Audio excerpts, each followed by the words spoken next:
दोस्तों, जैसे आज के समय में कंप्यूटर में प्रोग्रामिंग होती है, वैसे पहले के समय में अस्त्र शस्त्रों के अंदर कैसे प्रोग्रामिंग होती थी। वैज्ञानिक तरीके से कैसे उसमें प्रोग्राम डाले जाते थे, कैसे उसे मनुष्य की बुद्धि प्रदान की जाती थी, अस्त्र शस्त्र कैसे लोगों के मन को डिटेक्ट करके उस हिसाब से उन पर आक्रमण करते थे। आज अस्त्र शस्त्रों की इसी सीरीज में हम जानेंगे नारायणास्त्र के बारे में, और आगे मैं आप सभी के लिए अनेक अस्त्र शस्त्रों के बारे में जानकारियां लेकर आता रहूंगा।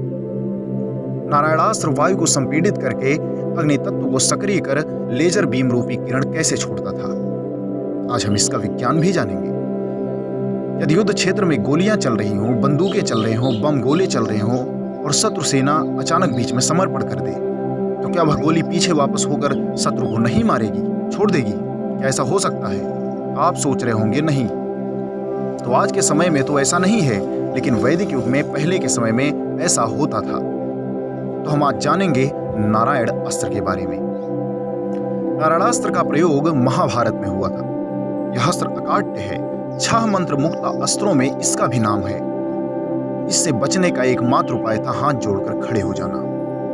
यह हाथ जोड़ने पर निष्क्रिय और विरोध करने पर तीव्रतम हो जाता था। आज हम इसका विज्ञान समझेंगे। नारायणास्त्र चलने पर लाखों तीर आकाश में उत्पन्न होकर शत्रु सेना पर टूट पड़ते थे। साथ ही अग्निबाण भी चलने लगते थे। यदि कोई मन से भी इसका विरोध करे तो यह और भी तीव्रतम हो जाता था, और वह दुनिया के किसी भी कोने में रहे उसे छोड़ता नहीं था। दरअसल इसके अंदर प्रोग्रामिंग थी। प्रोग्रामिंग के साथ साथ मन का विज्ञान भी जुड़ा था। इसे जानने के लिए मन का विज्ञान, वैदिक मनोविज्ञान जानना होगा। आकाश, जल, वायु, पृथ्वी, अग्नि से बनी दुनिया में वैदिक विज्ञान कहता है, वैदिक विज्ञान ही क्या आधुनिक विज्ञान भी कहता है कि आकाश तत्व के संपीड़न से वायु बनती है, वायु के संपीड़न से अग्नि बनती है।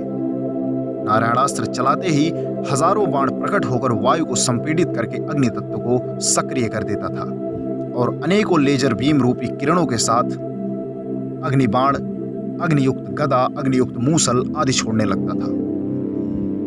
आइए यह विज्ञान समझें कि कैसे हाथ जोड़ने पर निष्क्रिय और विरोध करने पर तीव्रतम हो जाता था। जिस तरह साउंड की वेव्स होती हैं, उसी तरह हमारे मन की भी सूक्ष्म रश्मि रूपी तरंगे होती हैं, जिनका संचरण मनस्तत्व में होता रहता है। मनस्तत्व ब्रह्मांड में हर जगह होता है। यदि आपका मन शांत है तो उससे निकलने वाली वेव्स पॉजिटिव होंगी, और यदि आप क्रोध में होंगे तो वहीं आपके मन की रश्मियां या वेव्स नेगेटिव होंगी। जैसे हर इंसान का फिंगरप्रिंट, जीभ का प्रिंट, आवाज की फ्रीक्वेंसी अलग अलग होती है, वैसे ही मन की तरंगें भी अलग अलग होती हैं। मन का वाइब्रेशन भी अलग अलग होता है, शरीर से निकलने वाला वाइब्रेशन भी अलग अलग होता है। नारायणास्त्र ही मन की तरंगों को डिटेक्ट कर लेता था और उनके मन के भावों को देखकर प्रतिक्रियाएं करता था। मन की तरंगों के विषय में मैं आपको बता दूं कि जब आप कहीं जाते हैं, किसी के घर जाते हैं या कहीं भी जाते हैं, घूमने टहलने जाते हैं, तो यदि वहां के लोगों से आपके मन का वाइब्रेशन अगर मैच करता है तो आपको लगता है कि ये जगह अच्छी, यहाँ रुकना चाहिए, और कहीं कहीं आपको लगता होगा कि नहीं, यहाँ नहीं रुकना चाहिए, यहाँ बोर हो रहे हैं। ये सब मन का वाइब्रेशन है। अगर आपको कोई जगह अच्छी लगती है तो प्रकृति का वाइब्रेशन है जो आपसे मैच कर रहा है। चलिए हम आते हैं अपने नारायणास्त्र पे। तो नारायणास्त्र इन्हीं मन की तरंगों को डिटेक्ट करता था और उसके मन का भाव देखकर प्रतिक्रियाएं करता था। यदि आपके पास अस्त्र हैं तो आप युद्ध के लिए तत्पर रहेंगे, और हाथ जोड़कर खड़े होने से मनोदशा बिल्कुल बदल जाएगी, एकदम उसके उलट। हर दिशा से आने वाली मन की तरंगों को डिटेक्ट करके नारायणास्त्र उसी दिशा में अग्निबाण को छोड़ता था। यदि सभी हाथ जोड़कर खड़े हो जाते थे तो यह निष्क्रिय हो जाता था।